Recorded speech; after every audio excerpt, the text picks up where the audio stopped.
अस्सलाम वालेकुम and welcome back to technology explore. मेरा नाम उस्मान है और आज की जो वीडियो है ये बहुत अहम टॉपिक के ऊपर मैं बात करूंगा इस वीडियो में। और वो टॉपिक ये है कि क्या आप अपनी सीएनसी प्लाज्मा कटिंग मशीन को सीएनसी लेज़र कटिंग मशीन में कन्वर्ट कर सकते हैं, हाँ या ना? तो जवाब है हाँ। इस वीडियो में मैं अपनी इस सीएनसी प्लाज्मा को लेज़र में कन्वर्ट करूंगा और इस सिलसिले में जितने भी कंपोनेंट्स की ज़रूरत पड़ेगी, उनके कनेक्शंस कैसे होंगे, वो कहाँ से मिलेंगे, सारी की सारी डिटेल्स आप लोगों के साथ मैं इस वीडियो में शेयर करूंगा। ओके जी, तो सबसे पहले मैं आपको सामान सारा दिखा दूं। ये कल रात को पहुंचा चाइना से। तो सबसे पहले सोर्स की बात करते हैं। तो सोर्स है ये 1500 वाट का रेकस का, और ये सामने से आप देखें इसका मॉडल नंबर ये लिखा हुआ है, और साथ में ये अलार्म और ये पावर और ये लेज़र की एलईडी लाइट लगी हुई है। और बाकी इस तरफ कोई भी पोर्ट नहीं है। ये बैक साइड पे हम लोग आए तो यहाँ पे ये फ्लेक्सिबल वायर है, इसकी जो ऑप्टिकल फाइबर वायर होती है। और उसके बाद ये वाटर आउट है, ये यहाँ पे वाटर आउट, और ये वाटर इन आ गया।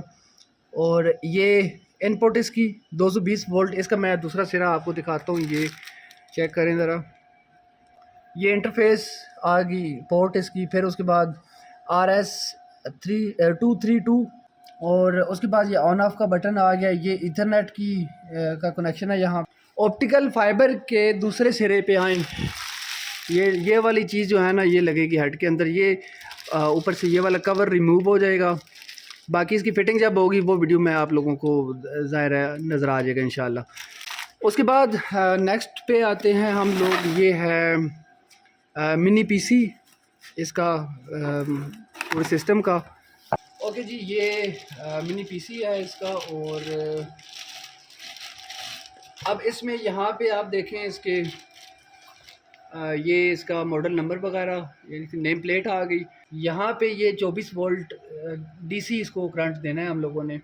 अब इसके साथ इन्होंने अडाप्टर नहीं भेजा 24 वोल्ट का, तो वो मैंने खुद अपने पास से यूज़ करना है। अडाप्टर या ख़रीदना है यहाँ से। 24 वोल्ट की पावर सप्लाई जिसको हम अल्फाज में कहते हैं। ये ऑडियो आ गई। ये ई कैट और ये लैन की पोर्ट्स हैं। उसके बाद ये है इसका मदर बोर्ड है। ये यहाँ पे आप देख सकते हैं, ये अनबॉक्स इसको हम लोगों ने किया है। और ये आपको मैं दिखाऊं ओपन करके, इसकी भी बिल्ड क्वालिटी जो है ना, यहाँ से महसूस हो रहा है कि बहुत अच्छी है। ये है इसका मदरबोर्ड। ये जितनी भी पोर्ट्स हैं ना, ये सारी की सारी पोर्ट्स के ऊपर इधर अगर आपको निशान दिखाओ, ये लिखे हुए हैं इनके ना जो भी रेफरेंस नंबर हैं। अब ये चीज़ आप यहाँ पे देखें, मैं अभी आपको बताता हूँ ये इसका मतलब क्या है। खैर, ये जितने भी हैं ना, हर किसी का कोड अपना अपना सामने सामने लिखा हुआ है। इसको भी 24 वोल्ट डीसी सप्लाई हम लोगों ने देनी है, और यहाँ पे देनी है। ये यहाँ पे बैक साइड पे लिखा हुआ है 24 वोल्ट डीसी। अब ये है इसके एम्पलीफायर की पोर्ट है, और बाकी ये पोर्ट्स आ गई। ये एक्सेस का है, जितने भी एक्सेस हैं। ये जेड एक्सेस की जैसे पोर्ट है। ये Y1 हो गया, एक्स एक्सेस हो गया, Y एक्सेस हो गया, और ये F एक्सेस हो गया। ये इथरनेट की आ गई यहाँ पे इन और आउट। ये इन है और ये आउट है। और अब ये कनेक्शन जब मैं करूँगा तो आप लोगों को मैं दिखाऊंगा कि कैसे कनेक्शन हुए हैं इसके। जो वायरलेस रिमोट कंट्रोल है इस लेज़र को कंट्रोल करने के लिए, सबसे पहले हमें जो चीज़ यहाँ पे नज़र आती है वो है इसका ये एंटीना। ये यूएसबी का ये रिसीवर है। इसका काम क्या होगा कि ये सिग्नल रिसीव करेगा इस रिमोट कंट्रोल से। ऑन और ऑफ का बटन है ये वाला, यहाँ से ऑन या ऑफ होगा। ये इसको यहाँ से मैं इसके बीच में से निकालता हूँ, और ये इसके ऊपर ये कवर चढ़ा हुआ है। ओके जी, तो हाँ ठीक है, ये सेल यहाँ पे आएंगे। 2 सेल हैं इसके अंदर जो हम लोगों ने लगाने हैं, और ये चल जाएगा। इसमें एक और फीचर जो मुझे बहुत अच्छा लगा है वो ये है कि इसके यहाँ पे इन्होंने ना बैक साइड पे ये मैग्नेट लगाया हुआ है यहाँ पे अंदर करके। इस मैग्नेट की वजह से ये ऐसे चिपक जाएगी किसी भी लोहे के सरफेस के साथ जी। तो नेक्स्ट हमारे पास ये तारों का ये सारा का सारा बंडल है। अब ये वायर जो हैं, ये क्योंकि अनबॉक्स मैंने नहीं किया, ये ऑलरेडी हुआ है, एक कस्टमर वालों ने मेरे हाथ में खुलवाया था। और दूसरा उसके बाद उस बंदे ने इसको पैक दोबारा से नहीं किया कि गाड़ी में रखने में उसको आसानी, ज़्यादा बेहतर इस तरह थी कि वो इनको अनबॉक्स लेके आए। तो खैर ये सबसे पहले ये इस तरह की केबल्स है हमारे पास।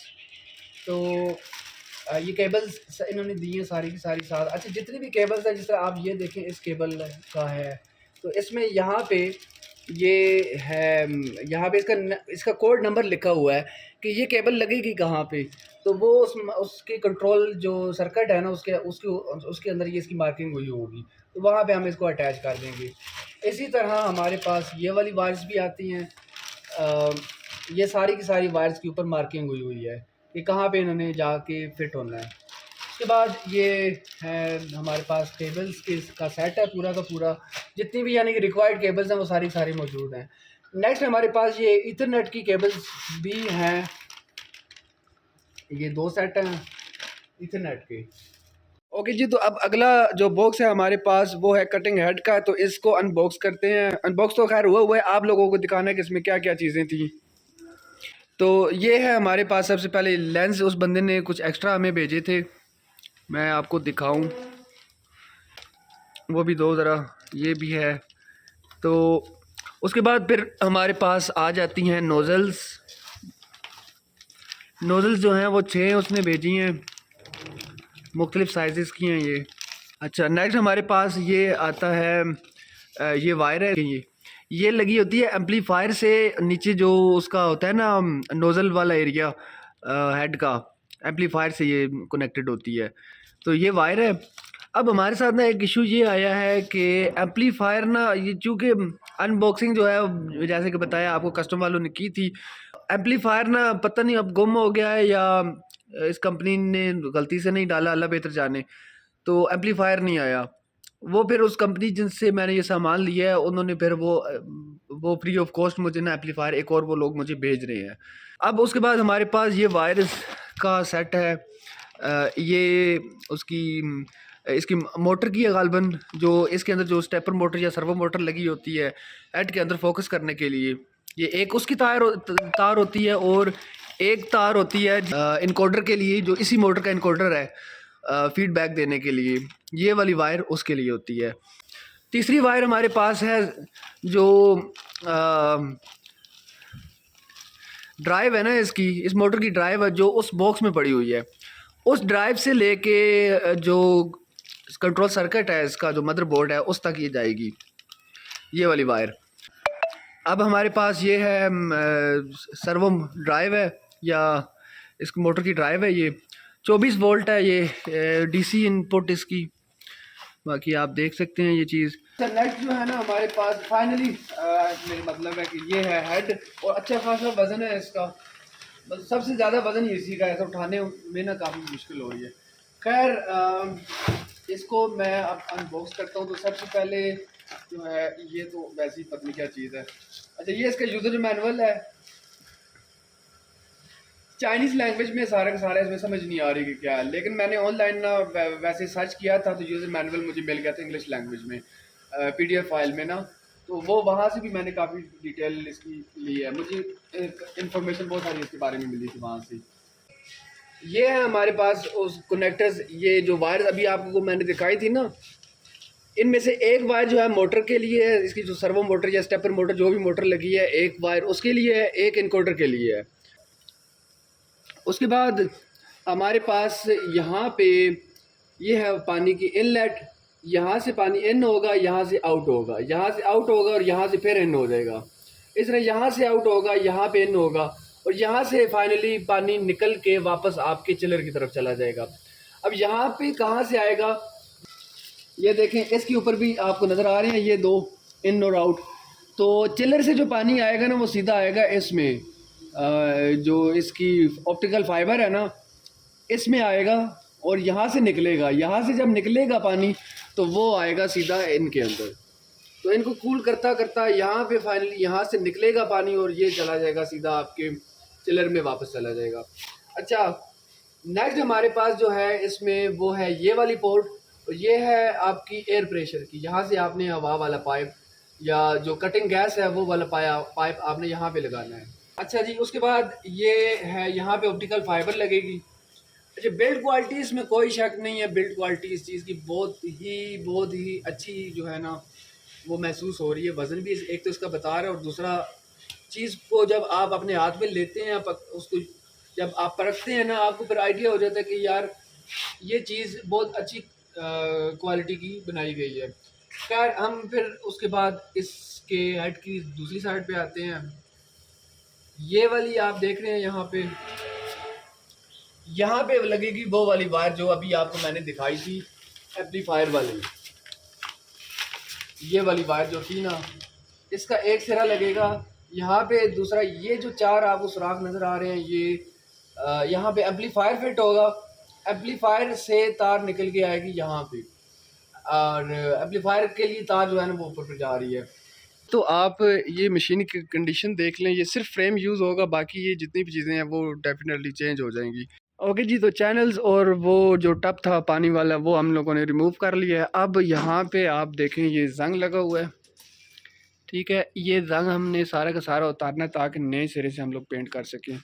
सफाई जो है वो ऑलमोस्ट हम लोग इसकी कर चुके हैं, जंग वगैरह काफ़ी हद तक रिमूव हो गया। बाकी रही सही कसर जो है वो भी इंशाल्लाह निकालेंगे। लेकिन इन द मीन वाइल हम क्या कर रहे हैं कि ये मोटर्स ना, स्टेपर मोटर्स लगी हुई हैं, इनको यहाँ से उतार के इनकी जगह हम लोग लगाएंगे सर्वो मोटर्स। तो चूँकि हमने इसको पेंट करना है, तो मैं इस पूरी असेंबली को, मोटर और ये इसकी जो असेंबली है नीचे गियर वाली, तो इन दोनों चीज़ों को यहाँ से मैं खोल के उतार दूँगा ताकि पेंट ये चीज़ जो है ना वो अच्छी तरीके से हो जाए। तो मोटर्स नहीं लगाऊंगा, वो भी आप लोगों को दिखाऊंगा कि कैसे हम लोगों ने उसकी फ़िटिंग वगैरह जो है वो तैयार की है। इसी तरह ये जेड एक्सिस पे जो मोटर लगी हुई है इसको भी हम लोग उतारेंगे। अभी हम लोगों ने ये इसकी एलसीडी लगाने के लिए ना, मॉनिटर लगाने के लिए ये चीज़ लगाई है यहाँ पे, और इस जगह पे यूं करके ना कीबोर्ड और माउस वगैरह रखने के लिए एक प्लेट मैं यहाँ पे लगाऊंगा। सफाई जो है वो सारी की सारी हो गई है अल्लाह के फजल से। अब यहाँ पे जो मोटर्स लगनी है, उन मोटर्स जो सर्वो मोटर्स हम लोगों ने लगानी है, उनके अकॉर्डिंगली हम लोग उसमें सुराख वगैरह कर रहे हैं, फिटिंग उनकी यहाँ की तैयार कर रहे हैं। और साथ ही इन द मीन वाइल मैं ये जो है ये वेल्ड करूँगा इसके साथ। ये हमने यहाँ पे लगा दी हैं एक साइड की, बाकी ये दो साइड्स जो है ना इसकी आगे वाली ये रहती हैं। और इन दी मीन वाइल हम लोग साथ में ये जेड एक्सिस वाली मोटर जो है ना, जी एक्सिस वाली, ये भी हम लोग फिट कर रहे हैं। बाकी यहाँ पे जो एक्स और वाई एक्सिस पे जो मोटर्स लगेंगी उनके उनकी जो फिटिंग्स हैं वो हम लोगों ने तैयार कर ली हैं। यहाँ पे था ये वाले सुराख थे ओरिजिनल वाले ना, जो पहले वाले थे, तो फिर ये हमने एक्स्ट्रा किए हैं क्योंकि इनकी फ़िटिंग में थोड़ा सा मसला आ रहा था। फिर थोड़ा सा ऐसे रोटेट करके हमने मोटर को यूं अगर रखें हम लोग सीधा मोटर को, एक मिनट, अगर ऐसे रखें हम लोग मोटर को, तो वो नहीं आ रहे थे, सुराख मैच नहीं कर रही थी बिल्कुल माइनस ना। ये अगर आप देखें ये गैप नज़र आया है आपको, दिखाऊं मैं, अगर सुराख में देखें, इस सुराख के अगर यहाँ पे सुराख करेंगे तो वो फिर दूसरा सुराख पंचर हो जाएगा ना। फिर हम लोगों ने इसलिए इसको ऐसे थोड़ा सा रोटेट किया है ताकि बिल्कुल एग्जैक्ट जो है ना सुराख आ जाएं। लें जी, अल्लाह की फजल से सारे के सारे लग गए हैं भाई। ये लास्ट वाली थी प्रोफाइल, ये हमने अब लगाई है। तो इसके बाद अगला स्टेप जो है वो इंशाल्लाह पेंट करने का होगा। ओके जी, तो पेंट जो है ना वो सारा का सारा हम इस फ्रेम को हम लोगों ने कर लिया है। अब मोटर्स की जो फिटिंग है वो हम लोग करने लगे हैं। यहाँ पे ये देखें, ये मोटर एक फिट हो गई है और ये इसी मोटर की फिटिंग हो रही है।